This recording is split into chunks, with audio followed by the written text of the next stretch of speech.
ఇంతా చేసి అనుకున్నది చేజారిపోతున్నట్లుంది బీజేపీ పరిస్థితి. తమిళనాడులో మోదీ ప్రచారం మోత ఎంతగా మోగినప్పటికీ అక్కడ ఓటర్లు మాత్రం స్థానికానికే ప్రాధాన్యత ఇస్తున్నట్లు తెలుస్తోంది. ఇక జాతీయ స్థాయిలో మోడీ ఎంచుకున్న పాపులారిటీ మంత్రం 400 సీట్ల తంత్రం తమిళనాడులో పారలేదనే సూచనలు స్పష్టంగానే ఉన్నాయి. అయితే ఈ ఎన్నికల్లో ఓట్ల షేరు పెరుగుతుందని ఆశిస్తున్నా అది ఆటోమేటిక్ గా వస్తుందే తప్ప బీజేపీకి పెరిగిన పరపతి కాదని కొందరు అంటున్నారు.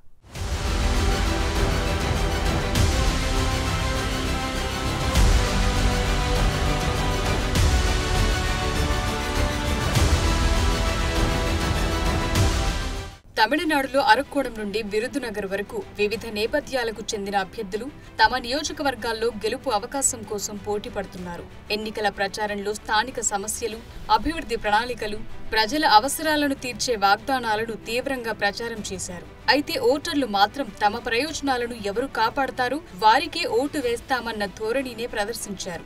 ఇప్పుడు తమిళనాడు ఓటర్ల ఆకాంక్షలను తీరుస్తామన్న అన్ని పార్టీలు ఏ పార్టీకి ఎక్కువ సీట్లు వస్తాయన్నది సస్పెన్స్ గా మారింది.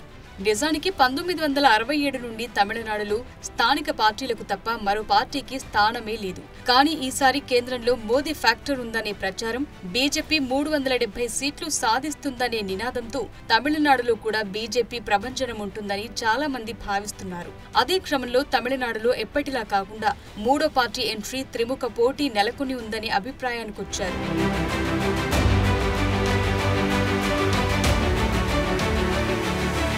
ఓట్ల శాతం పరంగా తమిళనాడులో బీజేపీ ఈసారి దూసుకుపోతోందని రాజకీయ పరిశీలకులు, ప్రజాభిప్రాయ నిపుణులు అంచనా వేసినప్పటికీ క్షేత్ర స్థాయిలో పార్లమెంట్ స్థానాలను మాత్రం తీసుకురాలేదనే అభిప్రాయం కూడా ఉంది. పోల్ స్ట్రాటజిస్ట్ ప్రశాంత్ కిషోర్ చెప్పినట్టు ఈసారి బీజేపీకి 2 అంకెల ఓట్ షేర్ వచ్చినప్పటికీ సీట్లు దక్కవన్నది స్పష్టంగా తెలుస్తోంది.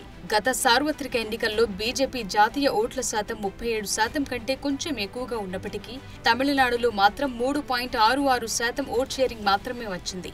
అయితే ఇప్పుడు ఎన్డీఏ కూటమికి తమిళనాడులో 20% ఓట్ల వాటాను చేరుకోగలదని న్యూఢిల్లీకి చెందిన సిఎస్డిఎస్ పరిశోధన సంస్థ అంచనా వేసింది. దీని ప్రకారం 2019తో పోల్చి తమిళనాడులో ఓట్ల శాతం గణనీయంగా పెరిగి బీజేపీ 1 లేదా 2 నియోజకవర్గాల్లో విజయం సాధించొచ్చనే అభిప్రాయం కూడా లేకపోలేదు. అయితే బీజేపీ స్థానిక పార్టీలకు సవాల్గా నిలిచే అవకాశం లేదని దాదాపు అందరూ విశ్లేషకులు వెల్లడించారు. ఈ అభిప్రాయానికి భిన్నంగా బీజేపీ మాత్రం ఓట్ల పరంగానే కాకుండా సీట్ల సంఖ్య పరంగా కూడా భారీ విజయం సాధిస్తున్నామని ప్రచారం చేసుకుంటోంది.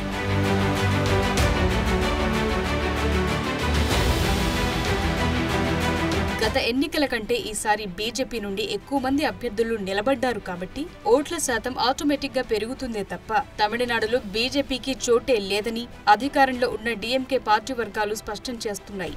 అలాగే ఏప్రిల్ 19న జరిగిన ఓటింగ్ సరళి కూడా అదే తెలియజేస్తున్నట్టు పోలింగ్ నిపుణులు వెల్లడిస్తున్నారు. అయితే ఇటీవల ఎన్డీటీవీ నిర్వహించిన పోల్ సర్వేలో కూడా బీజేపీకి 2 లోక్సభ స్థానాలు దక్కే అవకాశం ఉందని అంచనా వేశారు. అలాగే అధికార డీఎంకేతో పొత్తు పెట్టుకున్న ప్రతిపక్ష ఇండియా కూటమి 33 సీట్లు గెలుస్తుందని సర్వే ఫలితాలు వెల్లడించాయి. ఇక మిగిలిన 4 సీట్లు ఏఐఏడీఎంకేకు వెళతాయని తేలింది. కానీ క్షేత్ర స్థాయిలో పరిస్థితులు మాత్రం దానికి భిన్నంగా కనిపిస్తున్నాయి.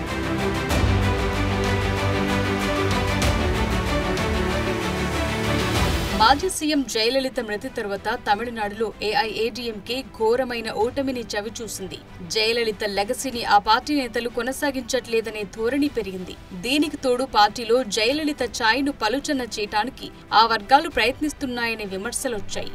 దీనికి తోడు పార్టీలో 2 వర్గాలయ్యాయి. అలాంటి పార్టీతో బీజేపీ పొత్తు పెట్టుకుంది. తరువాత పొత్తు వీగిపోయినప్పటికీ ఆ ప్రభావం తమిళనాడు ఓటర్లపై బలంగానే ఉంది. ఇక ఎన్డీఏ నుండి ఏఐఏడీఎంకే పక్కకు వెళ్లిన తరువాత జయలలిత పేరున తన బంధువు పెట్టిన పార్టీ ఇప్పుడు ఎన్డీఏ కూటమిలో భాగంగా ఉంది. ఆ పార్టీని తమిళ ప్రజలు ఎప్పుడూ ఆదరించలేదు. ఈ తరుణంలో రాష్ట్రంలో అధికారం చేపట్టిన డీఎంకే పార్టీ చారిత్రకంగా కాంగ్రెస్ తోనే ఉండటం, ఇప్పుడు కూడా ఇండియా కూటమిలో డీఎంకే భాగస్వామ్యం కావటంతో బీజేపీ ఆశలపై నీళ్లు చల్లినట్లయింది. ఆ పార్టీకి మరోమారు అవకాశం చేజారినట్లు తెలుస్తోంది.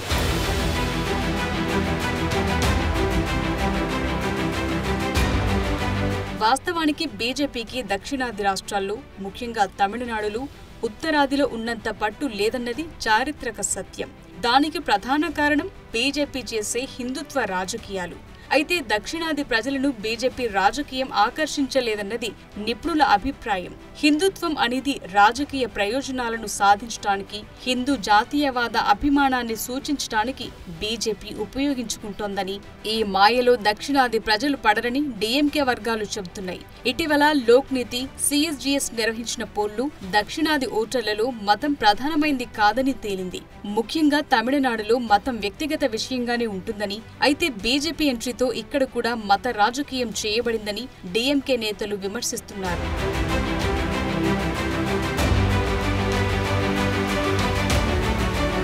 ఇక బీజేపీ తమిళనాడులోకి ప్రవేశించడానికి ప్రయత్నిస్తున్న తరుణంలోని ఇక్కడి ప్రాంతీయ పార్టీలతో పాటు ప్రజలు కూడా హిందీ భాష అంశంలో బీజేపీతో విభేదిస్తున్నారు. హిందీని బలవంతంగా రుద్దుతున్నారంటూ ఇప్పటికే ఎన్నోసార్లు తమిళ జనాభా ఆందోళన వ్యక్తం చేసింది. ఇక తమిళనాడులో స్థానిక పార్టీలైతే బహిరంగంగానే హిందీని ఆమోదించమని చెప్పాయి. ఇంత వ్యతిరేకత వచ్చిన నేపథ్యంలో బీజేపీ కూడా తమిళులను ఆకర్షించడానికి తమిళ భాషను భుజాలకెత్తుకుంటామని ప్రకటించింది. ప్రపంచవ్యాప్తంగా తమిళ కవి తిరువళ్లూరు సాంస్కృతిక కేంద్రాలను ఏర్పాటు చేస్తామని బీజేపీ నేతలు ప్రతిజ్ఞ చేశారు. ప్రపంచంలోనే అత్యంత పురాతనమైన భాషగా తమిళముందని, ప్రపంచ స్థాయి తమిళం స్థాయిని పెంచడానికి బీజేపీ అంకిత భావంతో ఉందని ఏకంగా బీజేపీ మేనిఫెస్టోలోనే చేర్చారు. తమిళనాడు సందర్శించిన ప్రతిసారి ప్రధాని మోదీ తమిళాన్ని విపరీతంగా పొగిడారు. అయినా బీజేపీకి తమిళనాడులో స్థానం శూన్యంగానే కనిపిస్తోందని క్షేత్రస్థాయి నివేదికలు వెల్లడిస్తున్నాయి.